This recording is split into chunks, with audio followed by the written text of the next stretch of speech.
매일 쏟아지는 글로벌 경제 뉴스, 정확한 통찰과 분석을 통해 쉽고 빠르게 전해드립니다. 여기는 KB증권 마블TV입니다.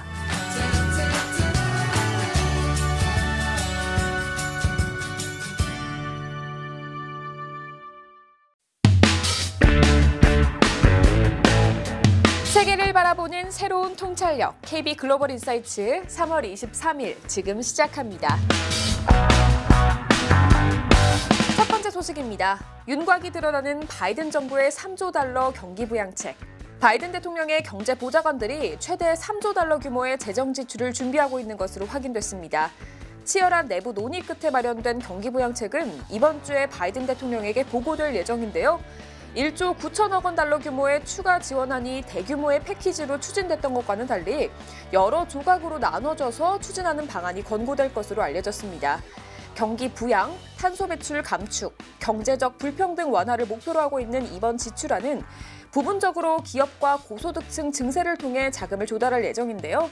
세부안은 아직 확정되지 않았지만 바이든 대통령이 공약한 3가지, 첫째, 경제적 불평등 완화, 둘째, 기후변화 대응을 위한 탄소 배출 감축, 셋째, 미국 제조업과 기술산업 지원 등 이 굵직한 주제들을 반영하기로 한 점은 확정됐습니다. 3조 달러에는 팬데믹으로 인한 양극화를 방지하기 위한 일시적인 감세는 포함되지 않았는데요. 바이든 대통령은 일시 감세는 지지하고 있지만 법안을 나눠서 처리하는 방안을 지지하는지는 아직 불분명합니다. 그러나 법안 통과 가능성을 높이기 위한 방법을 민주당과 함께 추구할 것이라는 평가인데요. 경제계에서도 공화당의 지지를 받아서 초당적으로 통과시킬 수 있는 법안을 따로 추진해야 한다는 입장입니다. 단일 패키지로 추진될 경우 공화당 지지 없이 민주당이 단독 처리하는 것을 반대하고 증세 없는 지출도 반대하는 민주당 중도 진영의 지지를 받을 수 없어서 법안 처리가 불가능한 상황이기도 합니다. 공화당과 경제계, 민주당 중도 진영의 동의를 이끌어내기 위한 법안이 먼저 추진될 예정입니다. 대표적으로 인프라 투자와 재생에너지, 5G 네트워크 확장에 대규모 자금을 투입할 예정입니다. 공화당 의원들이 선호하는 농촌 지역 초고속 통신망 구축이 포함돼 있고 팬데믹 이후 사라진 일자리를 창출하기 위해 수백만 명에게 교육 훈련의 기회를 제공하겠다는 방안도 포함됐습니다. 도로, 다리, 철도, 항만 등을 건설하고 전기차 충전소를 설치하며 전력망을 개선하는 것에만 약 1조 달러의 예산을 할당했습니다. 그 외에도 제조업과 기술 산업에 투자하는 안이 우선 고려될 예정인데요. 탄소 배출을 줄이기 위한 방안들이 함께 반영될 예정이므로 공화당의 지지를 이끌어내기에 충분한 방안이 나올지는 아직 의문입니다. 증세 방안도 계속 검토 중입니다. 법인세율을 현재 21%에서 소폭 올리는 것뿐만 아니라 다국적 기업들이 해외에서 번 몫에 더 많은 세금을 부과하는 것도 검토되고 있습니다. 최고 소득세율은 37%에서 39.6%로 인상하는 방안이 검토되고 있습니다. 물론 공화당의 반발이 예상됩니다. 다음 소식입니다. 금리가 하향 안정되면서 강해진 성장주. 미국 국채 10년물 금리가 안정을 찾으면서 성장주가 강세를 보이고 있습니다.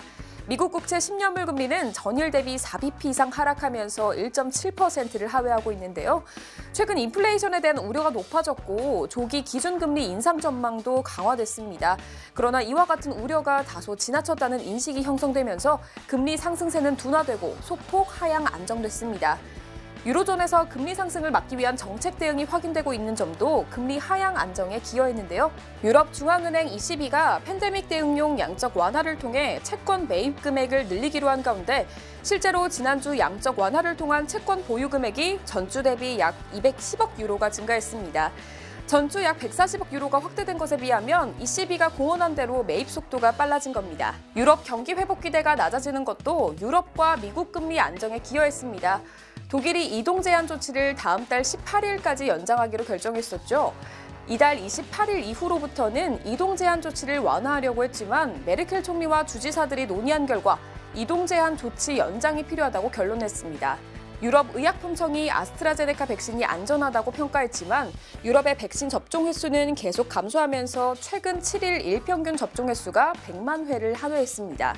유럽 의약품청이 아스트라제네카 백신이 안전하다고 평가했지만 유럽의 백신 접종 횟수는 계속 감소하면서 최근 7일 일평균 접종 횟수가 100만 회를 하회했습니다.